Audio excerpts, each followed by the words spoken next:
नमस्कार, आपल्या यूट्यूब चॅनलमध्ये तुमचं स्वागत. आज आपण एका समाजसुधारकाबद्दल माहिती घेणार आहोत, ते म्हणजे नाना शंकर शेठ. नाना शंकर शेठ यांना मुंबईचे शिल्पकार असेही म्हणतात. नाना शंकर शेठ हे लहानपणापासून म्हणजे जन्मताच ते खानदानी श्रीमंत होते. मुंबईत त्यांनी अनेक शिक्षण संस्था स्थापन केल्या. मुंबईच्या जर जडणघडणीत कोणाचा वाटा असेल तर ते नाना शंकर शेठ यांचा आहे.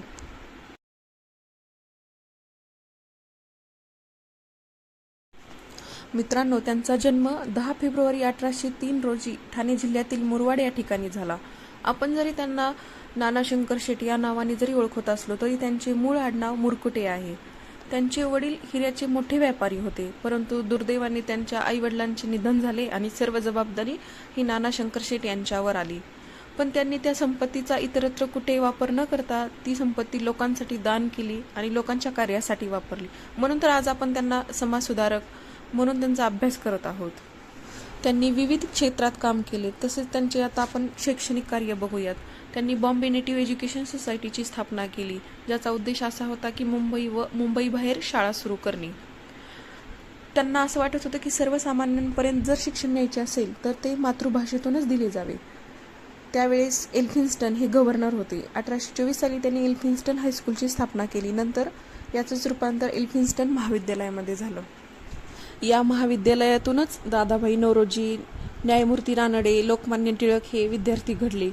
1845 साली त्यांनी ग्रँट मेडिकल महाविद्यालयाची स्थापना केली आणि त्याच वर्षी जे रुग्णालयाची पण निर्मिती त्यांनी केली. त्यांनी आपल्या सहकाऱ्यांना सोबत घेऊन म्हणजे दादाभाई नौरोजी, भाऊ दाजी लाड, वीना मंडलिक यांना सोबत घेऊन सायंटिफिक सोसायटीची स्थापना केली. 1848 मध्ये मुंबईमध्ये मुलींसाठी त्यांनी पहिली शाळा काढली. पुण्यात महात्मा फुले यांनी काढली आणि मुंबईत नाना शंकर शेठ यांनी काढली. आता आपण त्यांचे सामाजिक कार्य बघूयात. त्यांनी सती प्रथेला विरोध केला. सतीबंदीसाठी 1823 साली त्यांनी ब्रिटिश पार्लमेंटकडे जो अर्ज करण्यात आला होता ना, त्यावर राजा राममोहन रॉय आणि महाराष्ट्रातून जगन्नाथ शंकर शेठ यांच्या प्रमुख सह्या होत्या. त्यांनी मुंबईत नाट्यगृह, दवाखाने, धर्मशाळा, मंदिरे आणि चिंचपोकळी येथे गॅस कंपनी सुरू केली. तसेच त्यांनी मॉरिशसमधून महाराष्ट्रात ऊसाची बेणी आयात केली.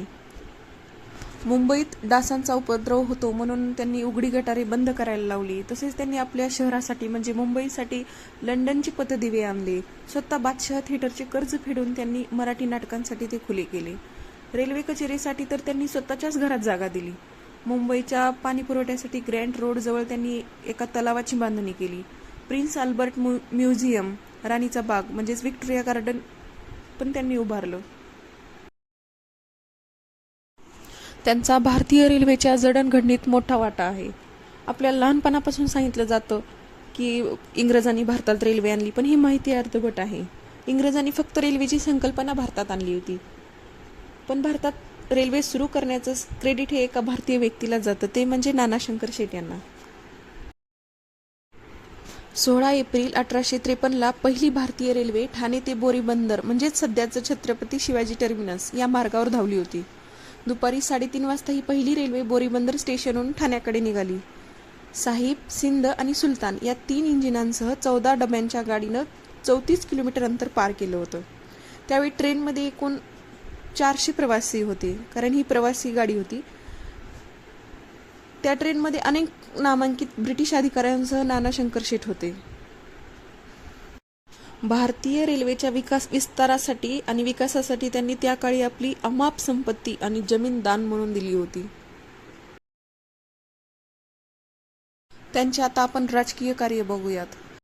त्यांनी बॉम्बे असोसिएशनची स्थापना केली. ही संस्था महाराष्ट्रातील पहिली राजकीय संघटना होती. या संघटनेचा उद्देश होता की बॉम्बे प्रांतातील लोकांचे प्रश्न हे ब्रिटिशांसमोर मांडणे. त्याचे अध्यक्ष होते नाना शंकर शेठ आणि ही एक गुप्त संघटना होती.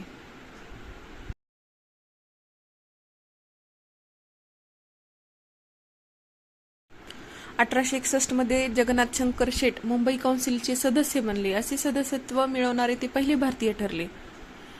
1837 भिवंडीमध्ये हिंदू मुस्लिम दंगलीत काही समाजकंटकांनी विठ्ठलाच्या मूर्तीचे भंजन केले असता त्यांना शिक्षा करण्यासाठी रॉबर्ट ग्रँट या गव्हर्नरकडे त्यांनीच पाठपुरावा केला होता. तसेच सोनापूर येथील स्मशानभूमी शिवडीला हलवण्याच्या निर्णयाला विरोध करून त्यांनी स्थगिती दिली होती. ते बॉम्बे प्रांतातील लोक आणि ब्रिटिश यांच्यामधील दुवा म्हणजेच मध्यस्थी म्हणून काम करत होते. त्यांनी अशा अनेक कामं केली, त्यामुळेच त्यांना ब्रिटिशांनी जस्टिस ऑफ पीस ही पदवी बहाल केली.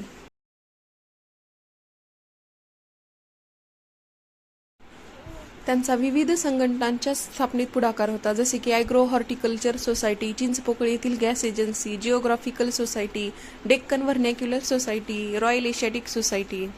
त्यांनी काही बँका पण स्थापन केल्या, ज्यात Bank of Western India, Government Saving Bank, Bank of Bombay, Oriental Bank, Mercantile Bank of India. त्यामुळेच त्यांना ब्रिटनच्या राणीने कोट ऑफ आर्म बहाल केला होता. अशा या थोर समाजसुधारकाबद्दल अनेकांनी गौरवोद्गार काढले होते. आचार्य अत्रे काय म्हणतात बघूयात. मुंबईचे अनभिषिक्त सम्राट, तसेच शिरीपेचात न चढवलेला सम्राट. न र फाटक म्हणतात मुंबईचे शिल्पकार व पहिला नागरिक. आचार्य जावळेकर म्हणतात लोकांच्या वतीने सरकारशी बोलणारे व मध्यस्थी करणारे मुंबईतील पहिले पुढारी. तर मित्रांनो, असे होते नाना जगन्नाथ शंकर शेट.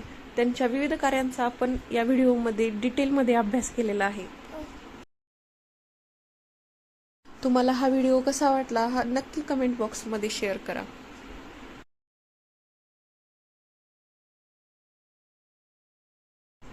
आणि पहिला जर व्हिडिओ बघितला नसेल तर तो नक्की जाऊन बघा. धन्यवाद.